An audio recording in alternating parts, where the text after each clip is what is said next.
Hi, this is Mitch Doan, and along with Jamie Richardson, we're your hosts of the Break-Thru Active podcast. We aim to deep dive into health and fitness that will help bring you a better understanding of topics that are of interest to you and can help you on your own journey. If you are enjoying the episodes, we'd love for you to leave us a rating on the platform you listen to your podcasts. Enough from me, sit back, relax, and enjoy the episode.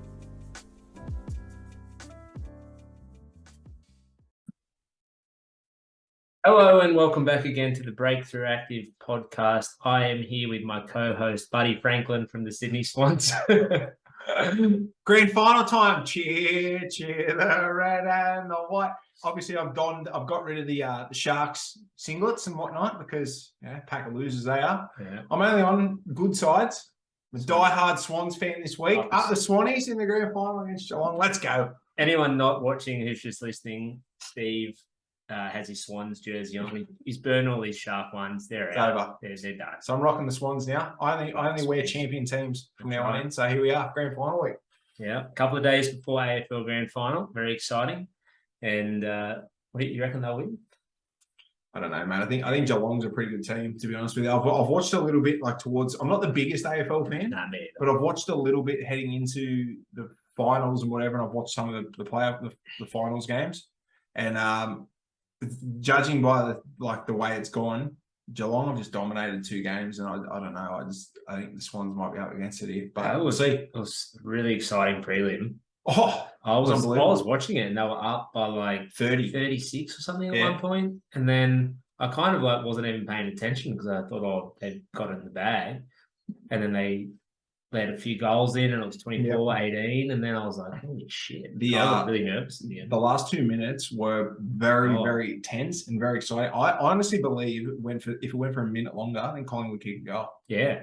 Seriously. Well, they just put the behind through, or City took it over, and then they were just told to come home just very, very, very poorly, but it doesn't matter. Before we move on, mate, a couple of weeks ago we said it'd be a Panthers v Sharks grand final. Right. What are your predictions from here, mate? Just a quick GF. Who's in it, mate? Who's in it this season? Still going the Panthers? Yeah, I think Panthers para. Panthers para. I'm gonna go Ruffy. I'm gonna go Rabbitohs para. You reckon? Rabbitohs para. And you heard it here first. Parramatta fans, you've waited a long time, but your team are going to be the 2022 premiers. I said it right here. There it is. That's Steve's take. There you go. I think Penrith is still too good. Still the best team in the comp, I reckon. They are. But the thing is, come this time of the year, they only really need to have a bad 10 minutes and let in a few tries, and then it can totally swing the game and the whole season. So, well, I think just before we move on, I just think the Souths game is very interesting because they've clearly got plenty of big game players. Yeah. Like Latrell Mitchell, Cody Walker, Cameron Murray, and Damien Cook. All been there and done it, right? Yeah. They won the grand final last year against Penrith. Yeah. I just think they might want a bit of revenge. I think they're going to be a bit hungrier than the Panthers. I think they're going to come out and put it to them. I would like to see South win. Something different. Because all year everyone's been saying, Penrith. And all the Panthers fans, all of you listening, all year, you've pretty well said, no, we're making the grand final. Yeah, we're doing this. We got it easy. Just quietly. You're not even going to get there. Right. Up the bunnies. It's going to be an exciting couple of weeks. It should be good. So we've got another segment of our 2-minute drill. Yeah. We've got a couple of questions for each other mm-hmm. and completely unscripted. So Steve doesn't know what I'm asking and I don't know what he's asking. We got a little bit of backlash last week from a couple of members about our shoes versus petrol free for the rest of your life. Got hammered. Man. Do you know what we're all about though? That's why we have become the world's number one podcast. World's number one and podcast. podcast. Do you know what? Shout out Di West, just quietly, probably our biggest fan. She loves it. She came up to me yesterday and she said, Steve, you're looking awfully like a banana. That's what she said to me. That's good. Yeah, she goes, Steve, you're looking awfully like I don't know what she was talking about. I was like, what? Because I thought it might be like a bum, or do I look bruised? Or what's happening? And she's like, no, the podcast. She's like, you just look like a good bloke. So there you go. I've been labelled a banana. Thanks, Di. Di is a big fan, super fan. So I'll let you go first this week, mate. Right, mate. Would you like the fitness question first? Yeah, let's do it. All right. So my fitness question for you, mate, it's a straightforward one. What are your thoughts on fasted cardio? I think it's kind of bullshit, to be honest. I think it's a fast. Yeah. Why is it a fast? Fasted. Fasted. That's a nice play on words. I think it's really effective for people who are at an extreme low level of body fat. So if they are like bodybuilders or doing it for like a fitness show or something, and they are already at a really low percentage of body fat, because the idea behind fasted cardio is that they're actually burning fat and not carbohydrates. Yeah. So when you get that lean, you don't have that much extra glucose or carbohydrates in your body, so your body will be running off fat. That's the idea of it. But for 99.999% of people who do have body fat there, then that typically means that you've got extra glucose and carbohydrates in your system, so your body's going to burn that first. So whether you are doing it first thing in the morning before breakfast, you do it at midday, you do it at 6 o'clock at night, in whatever time of the day,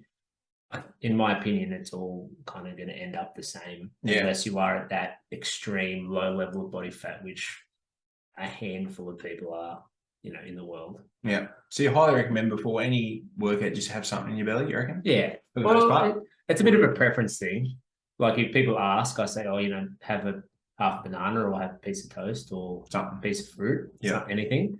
But then there are other people who say that they just feel terrible even if they have something small, especially if they're working out 5 or 6 in the morning. Yeah. So it's a bit of a preference thing, but I think if your body can handle it, something small is good, gives you a little bit of a boost for the workout.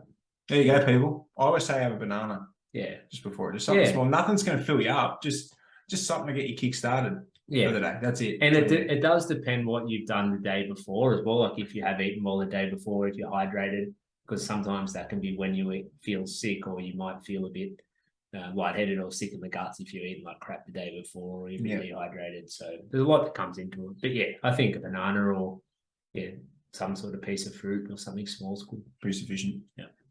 All right. My fitness question. I've actually got 2 today. 2 fitness ones for me.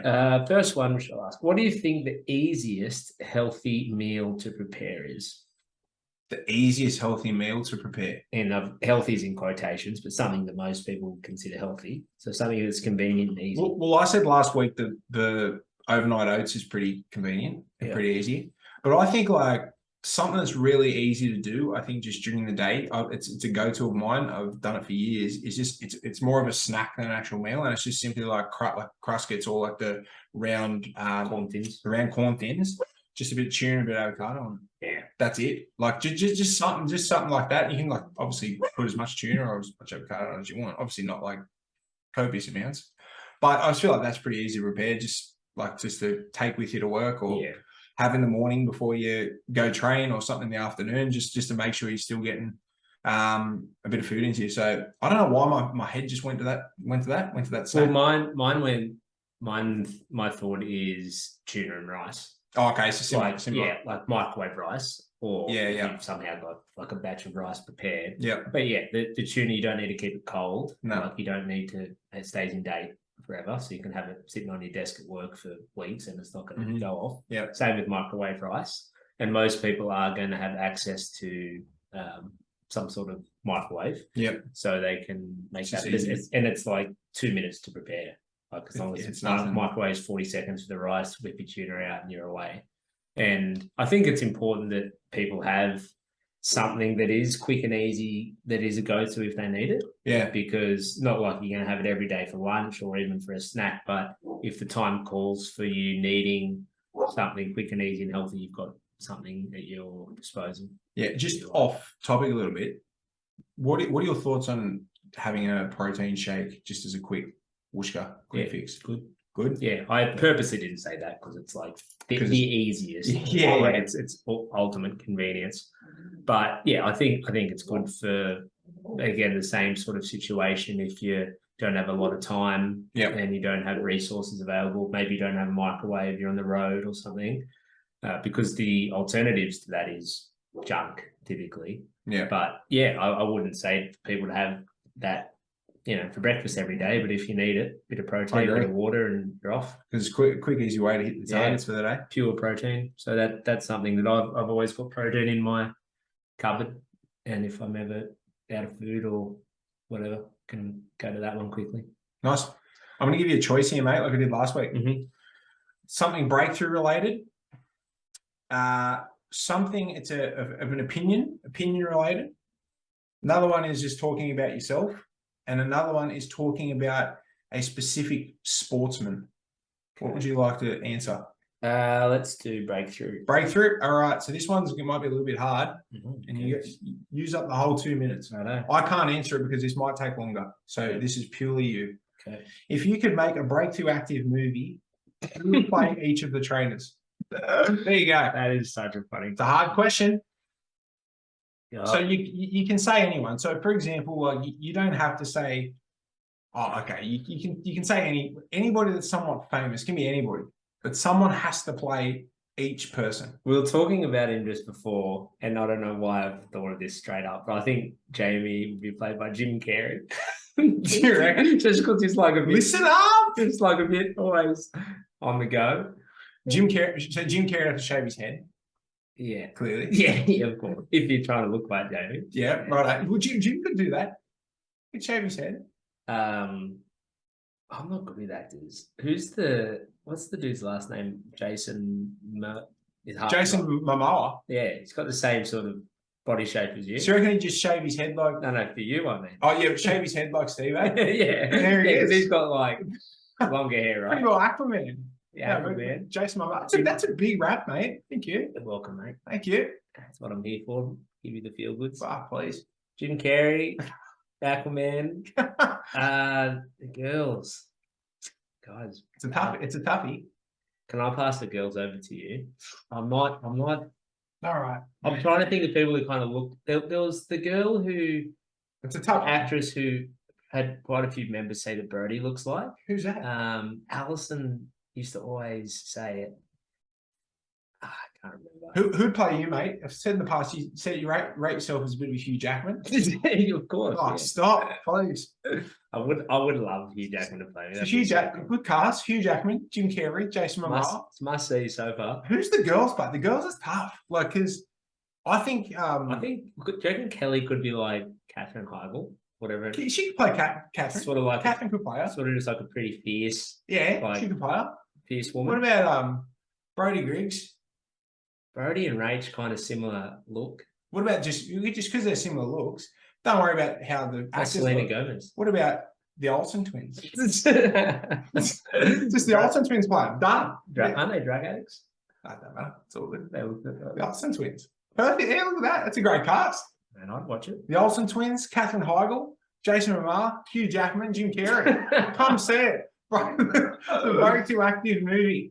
We've 5 stars. We really pumped up each other's tires there. I'm Hugh Jackman. And I'm Jason You're Momoa. Aquaman. And it's funny that the females like Hugh and Jace. So that's yeah, of course. Katherine Heigl. Kelly would be happy with that. You can't have anyone ugly. No. Gee whiz. Except we've just given Jamie Jim Carrey though. He was all right looking back in the day. Yeah. Olsen twins is a bit rough. I'm pretty sure one or both of them are drug addicts. But they're twins, and Brody and Rach can play twins. Brody and Rach both have brown hair. Yeah, perfect. Yeah. No. What about Selena Gomez? Is that her name? So yeah, that's Justin Bieber's ex-missus. Yeah, she looks sort of like a bit Brody-esque, like sort of short, dark hair, dark skin. Yeah. Right? Yeah. Was that right? Yeah, we're locking in the Olsen twins. Yeah. They're drug addicts. It's perfect. Anyway, that was funny. That's a great movie, mate. Just quietly, I'd go see it for sure. All right, this is one about you.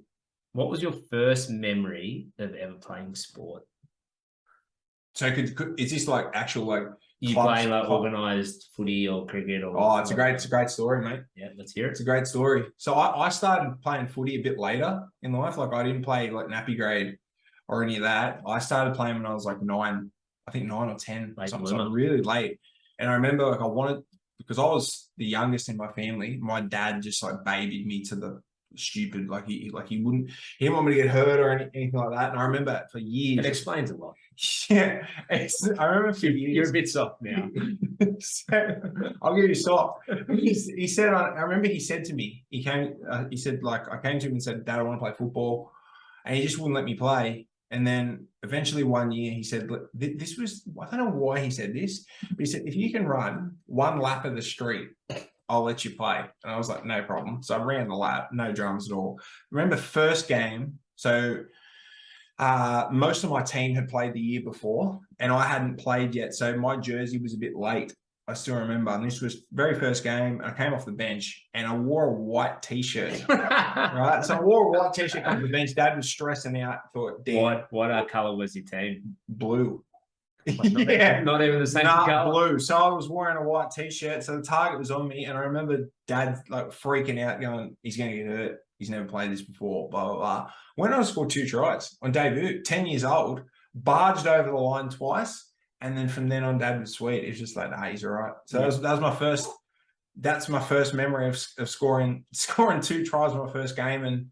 And then from there, I was sweet. You set your poor dad's mind at ease that you weren't going to get like drilled by some big Islander guy in Sydney. I was pretty agile. I was a little chubby. Were you big? I was chubby. I was chubby and agile. Were you tall then, like for your age? I was tall, but not super tall. Like I was sort of just like, I think normal, like a normal tall kid, but not an overly tall kid. But I remember I was still I was very agile and a bit quick. And I don't know, I was pretty good, like when I was during my younger years. Yeah. And then, after that game, Dad was pretty sweet. He's like, he knew I could, he knew I could play. So then from there, that was it. But 2 tries on debut is a good start. Hey, can't get much better than that. The white t-shirt, I don't know where it is, but I'll tell you what, it'd be memorabilia worthy. Just the plain white shirt. That's it. Signed. Co-host of Newcastle on my podcast. S. Cooley. Yeah, but there you go. We need to get this up behind us. The infamous white shirt. It was, that's my first memory of me playing sport. Fantastic. Mate, speaking of sport, one of the greats retired this week. The great Roger Federer retired. Now, growing up, he was one of my idols.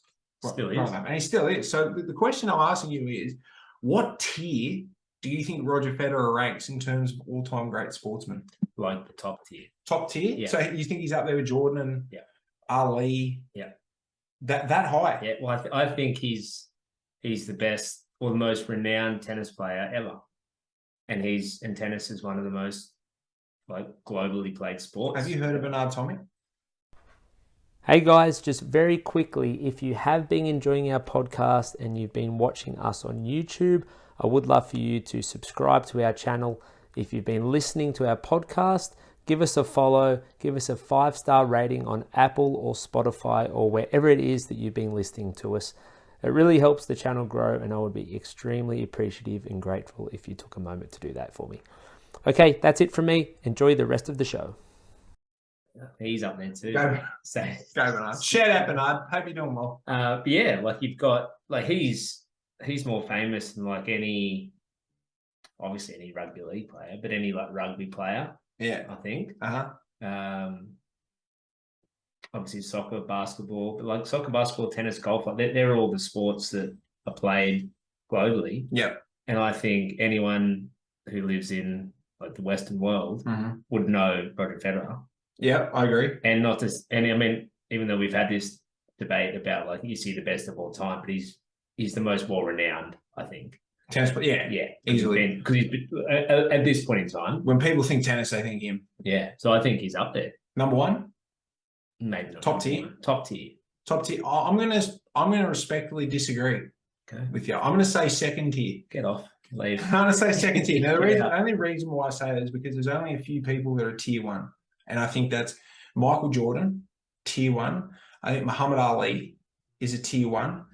I don't know many more that are like tier, like in the sense of just like their legacies and just everything they stand for. Like it's just going to be passed on through generation to generation to generation. And then there's that second tier of like just like all-time legends, like Roger Federer, maybe like a LeBron James.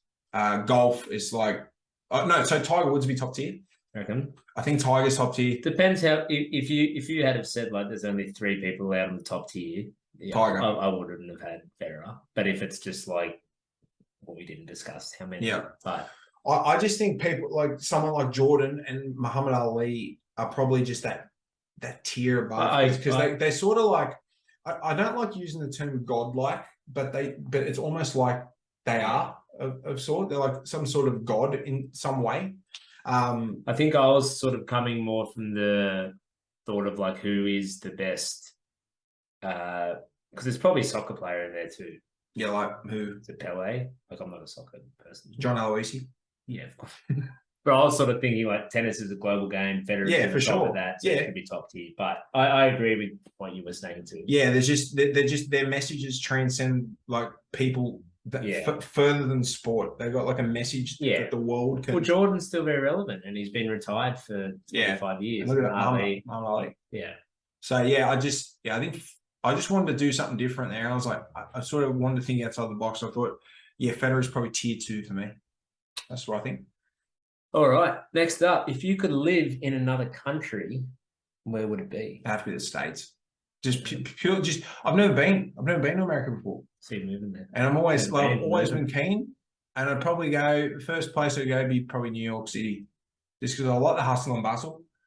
I've always liked the thought of like being in a big city and doing all the fancy city stuff and whatever. I don't know if I probably would live there probably because of the fact that it would be similar to Australia in some way. So it wouldn't be too much of a culture shock. Nah, not too much of a culture shock. And I still follow I follow some of the sports over there. So it wouldn't be too bad. I'd still be able to follow like some sports here in Australia from over there, same language, same types of food, but obviously bigger sizes. So you probably put on a bit of weight over there. But I'd probably go to the States, I think. I would be in the States too, but I wouldn't be New York just because I don't really like big city. Yeah. And that's 5 times bigger than Sydney. It's enormous, Manhattan. But maybe like somewhere like Southern California or Florida or somewhere where it's like a bit more relaxed. But food's good, sport's good. Yeah. It's spacious. The same sort of obviously language, and you can sort of just assimilate into that culture quite easily. And also like I did when I was thinking about this thought about like Thailand and Bali and stuff, because you think about like cost of living and you live very well over there and because everything's so cheap. But I just don't think I'd like to live in that sort of place permanently. Like great for a holiday, but not forever. Do you think we've been knocked down a peg or two on the Newcastle's podcast list because we didn't say don't want to move? Newcastle. Poor. Although I will say this, there'd be nowhere else in Australia I'd rather live than Newcastle. Honestly. Do you know what? So I went down to Sydney a couple of weeks back, and I was just like, why? Like Newcastle's got everything you need. What else do you need? The only thing is you doesn't have an international airport, so you've got to travel down there. But that's okay. And then like some entertainment stuff where like you get big acts that will play. But even going to Sydney, it's not a pain in the butt. No. At all. So I think we're pretty lucky living in the part of Australia that we're in. Damn. No, I wouldn't live anywhere else. I think Newcastle's underrated as a whole, to be honest with you. I think it doesn't get like enough raps as what it should. So I think it's becoming more popular. Like you see a lot of Sydney siders moving up and people moving in from elsewhere. Yep. But I'm with you, mate. Great place. Would you like to talk about a fear of yours? Or would you like to talk about food? Fear. Righto. Biggest fear, mate. What is it? Nothing. Scared of nothing. I'm scared of being knocked down the podcast. You know what? Number scared of being number 3. Newcastle's second best. Oh yeah, we're already number 2. Number 3. Done. Now it's a bit of a strange one. What is it? I really don't like the thought because I've never actually been in contact with one, but eels. Eels? Parramatta eels. Not parramatta. Fans. But just eels. Because I don't like snakes, but I'm not like absolutely petrified of them. Yeah. But there's something about this, like the sliminess of eels, and they're in the water, but they can also like travel on land, which I know snakes can too. And just, I remember when I was younger, hearing that there was like electric eels and like different types of eels, with big teeth, and I just off them. So that was it. And I've never actually like come in contact with one, but even to this date, like as soon as you said that, I thought animals, and then the animal I thought of straight away. So what happens if you go to a lake and you saw some eels? Would you freak, or would you just be like real standoffish? I just like if they were in the water and I was about to get in the water, I'd move away. Would you? How do you think he'd react? Would you panic? I would have I don't think I'd panic, but I'd leave. Like I wouldn't just be like, oh, there are some eels. Like you wouldn't stand there and look. Nah. Gone. Yeah. That's it. Yeah. Gee whiz. Not about them. That's an interesting one. Like, because I haven't heard that before. Eels. What's yours? In particular? Oh, mine's stupid. My biggest fear is lifelike wax figures. The wax museum. Yeah, I don't like it. Have you been to a wax museum? Yeah. Where did you do it? Goldie. No, so when my first big fear came into, like, as a kid, I went to Madame Tussauds in Sydney. Yeah. And it was all good. And then I remember going to Thailand when I was 21 and went to this Ripley's museum or something. And I paid the entry fee. It was like $25. Went through the gate and there was Will Smith at the door, like a thing of Will Smith. It was real dark. And I remember standing there and I looked and like Will was looking back at me. And I was just like, can't do it. Scared I froze and I just walked out. And then probably 3 or 4 years later, I went to one, it was on the Gold Coast. Yeah. I think I've told you about this. I went to the Gold Coast. There's two parts of it. There's like one bit where it's like celebrity, sportsmen, all that sort of jazz. And then once you finish that, you go into another section where there's like a horror section. Anyway, I was like, yeah, I should be sweet. But anyway, because I'd been to the Sydney Madame Tussauds since, because it's open, spacious, lighting's good, all that stuff, right? And because a real person should be out in the open, right? Not actually like what is happening on the Gold Coast. So that's sort of the real side of things there. Like in Sydney, it was okay because if you're a real person, you should be out in the open, right? So in my head, I'm going, that's somewhat normal. But went to the Gold Coast one, and they're behind these like behind these mirrors and windows and like all sort of like hiding. Yeah, and when you're walking, they're really close to you. Like it's like they're over you, and like wherever you was like spinning around. Like I remember spinning around, and there was like John Farnham was there, like a John Farnham one. Spun around, I was just like, nah. It's just it felt like they were on me, and I went around. A horror show. Got out. He said, "Do you want to go to the horror show?" I said, "I've just been to the horror show." I said, "Like I'm done. I couldn't." He said, "You sure you want to?" You want half your money back? I said, no, just get me out of here. That was it. I'm done. Never been to a wax museum since. I went to the one in London, Madame Tussauds. Yeah. Tussauds. Yeah. And I wasn't scared. Yeah. But, man, their life, like Warney was there, like I saw the sports people and the celebrities. Yeah, it's amazing how much they actually do like look. And if you look at them long enough, like they start to look creepy. It's weird, mate. Like there's times like I'm a bit of a crossword fan, so I do crosswords. Yeah. Flipping through New Idea, and every now and then in New Idea they have like the lifelike babies, and I pause for a bit when it's staring at me. And it's like, put that off. There's something about it. Just it doesn't scare me. It just sort of weirds me out. Yeah, I don't like it. The lifelike wax figures. I'm sure you're not the only one. No, I think honestly, it's a bit of not super common. There would be people like, oh, it's weird. It's creepy as. Yeah. It's almost like looking at a dead person somewhat. Kind of. And I've never looked at a dead person, but it's like they're not alive, but they look really alive. Yeah. It just looks strange. I don't know, something about it. I haven't seen The House of Wax. Oh yeah. The movie. Is that Paris Hilton? Yeah, so apparently like I'm gonna watch it soon just to see if I can get through it. So phobia. We'll see what happens. I'll let you know. Yeah, good. Not good at all. Right, this one's right up your alley, mate. What do you think the best TV show of all time is? That's personally, like, what do you think it is? Not like what's rated. Like, what do you think the best show of all time is? Breaking Bad. Breaking Bad's a great show of all time. It's your favorite? It's my favorite. I think it's the best as well. I just think when I watched it the first time, I just remember I had to.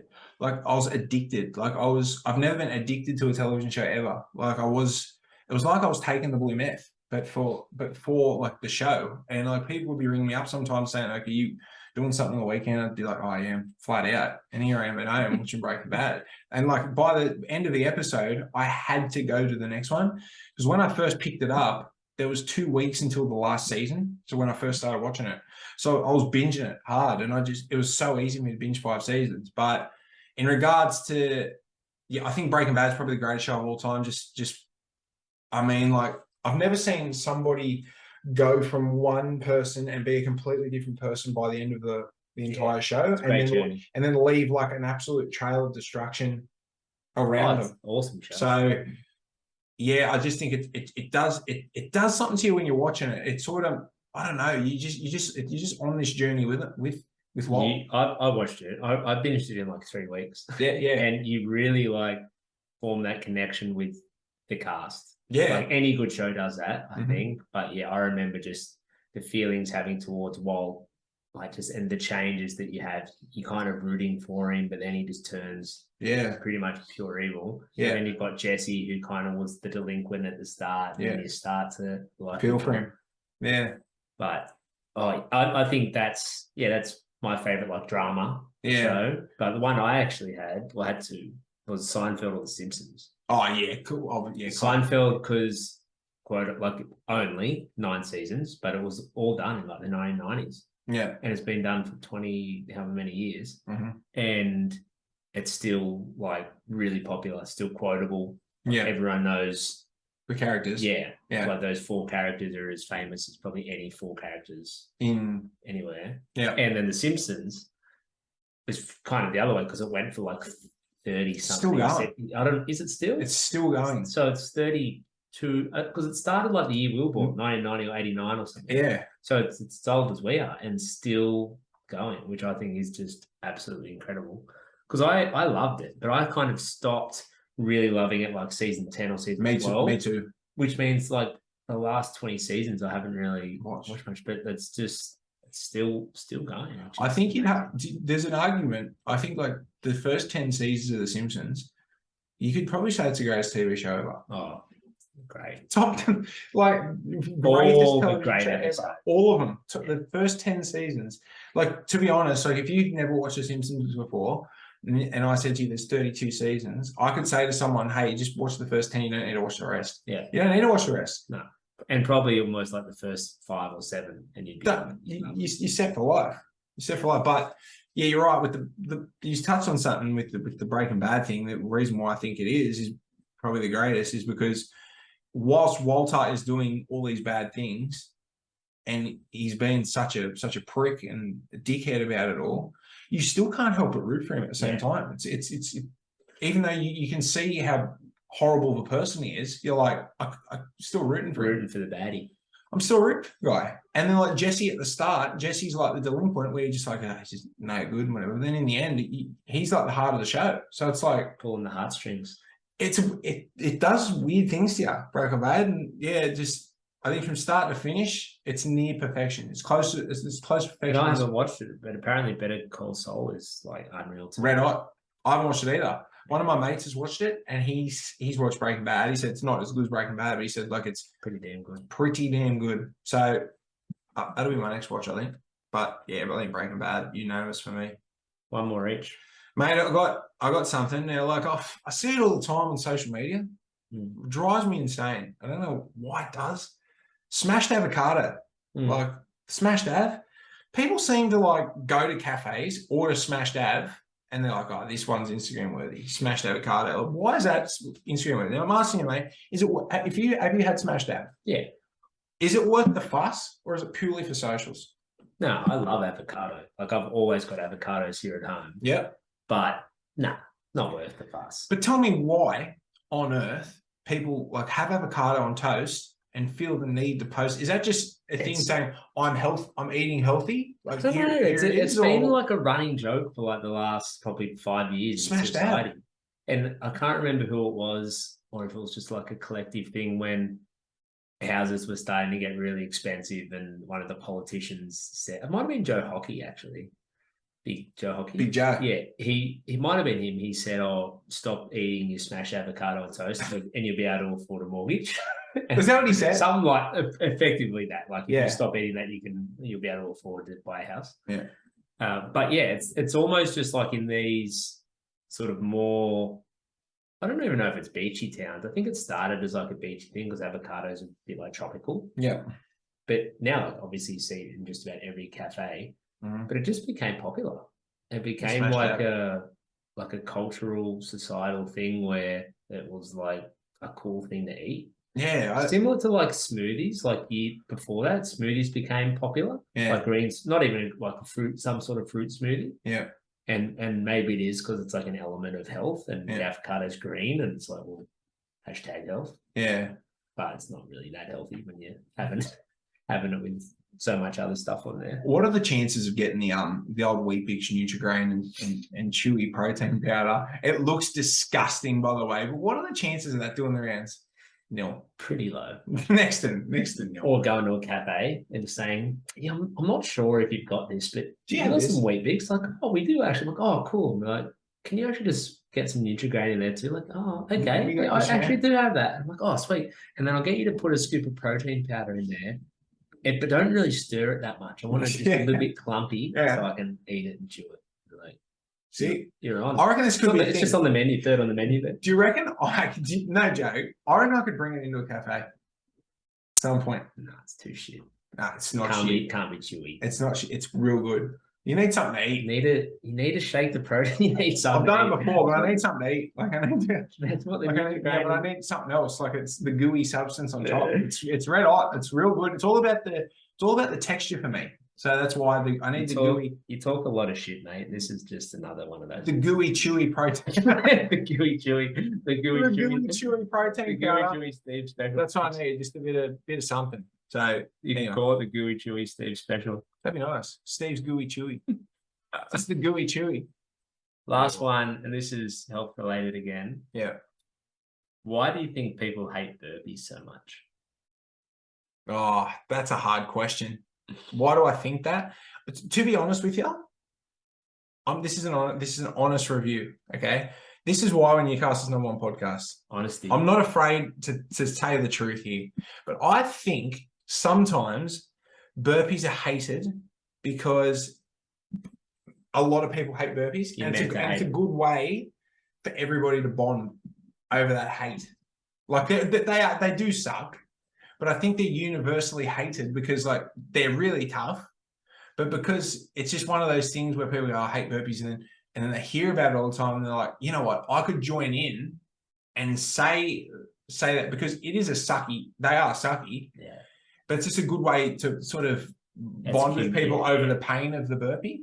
I think it's very well known too. Like you said, memes or people just saying it because people would know burpees even if they've never done one or done exercise. Yeah. And I think, it's almost like a vogue thing to say I hate them. But I think in actuality, people do too, because it is such like a huge movement. You go from standing up all the way to the ground, always standing up, jump in the air. Like it's a big range of motion. And I think part of it is because it's just you fall into the ground, and when you're on the ground, all you want to do is just stay on the ground. Yeah. Like you've been there, we've all been there. You're lying on the floor, like face down, and think, oh shit, I've got to like get up and do 7 more of these. Yeah. And just that feeling of like the repetition of up and down, face on the floor, like you're in that defeated position. Mm-hmm. And they're just tough.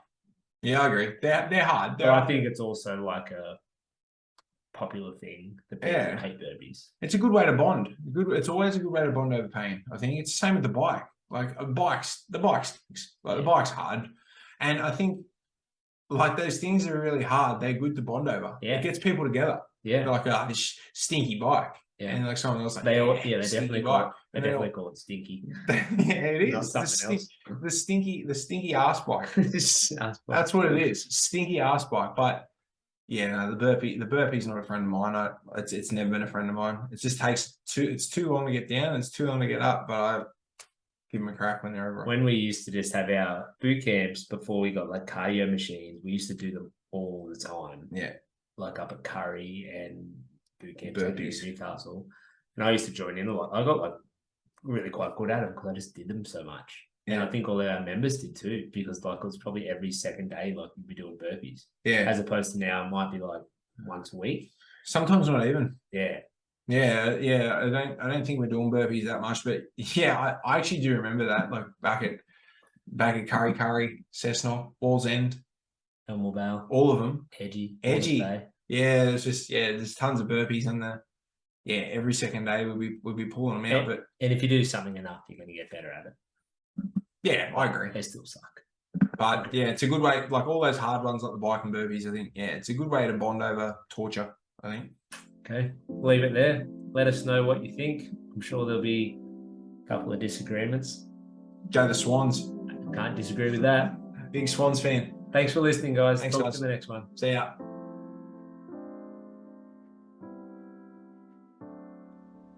Thank you for listening. I hope you enjoyed the episode. If there is a topic you'd like us to discuss that we haven't already, please make sure you reach out in Facebook Messenger and we'll do our best to cover it in the upcoming episodes. For those of you enjoying the podcast, we'd love for you to like, subscribe and leave us a rating. It really helps us grow and spread the good word. Hoping you're all having a great day, and we'll be sure to see you on the next one.